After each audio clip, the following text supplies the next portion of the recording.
আমার এই যে ছাত্রী ওরে দাঁড় করাইলো, ওর জীবনটা কিন্তু বড়ই ব্যথায় ভরা। এই পৃথিবীতে ও কিন্তু এতিমের থেকেও এতিম। ওর মা পাগল পাগল হয়ে গেছে, ব্রেনটে সমস্যা, তাই পারে না, কল দেয় না, কথা বলে না, পাগল।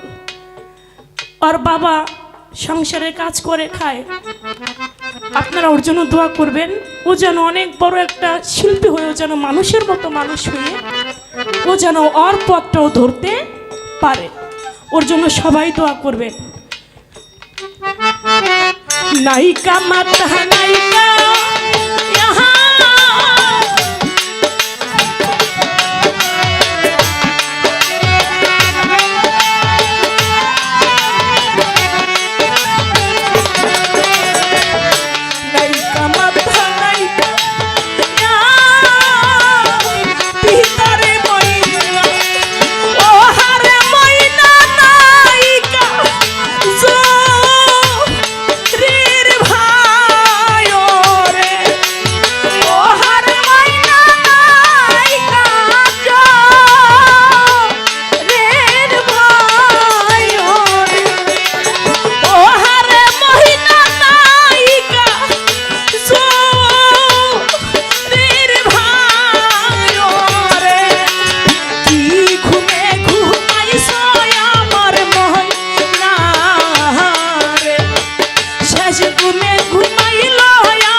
ময়রা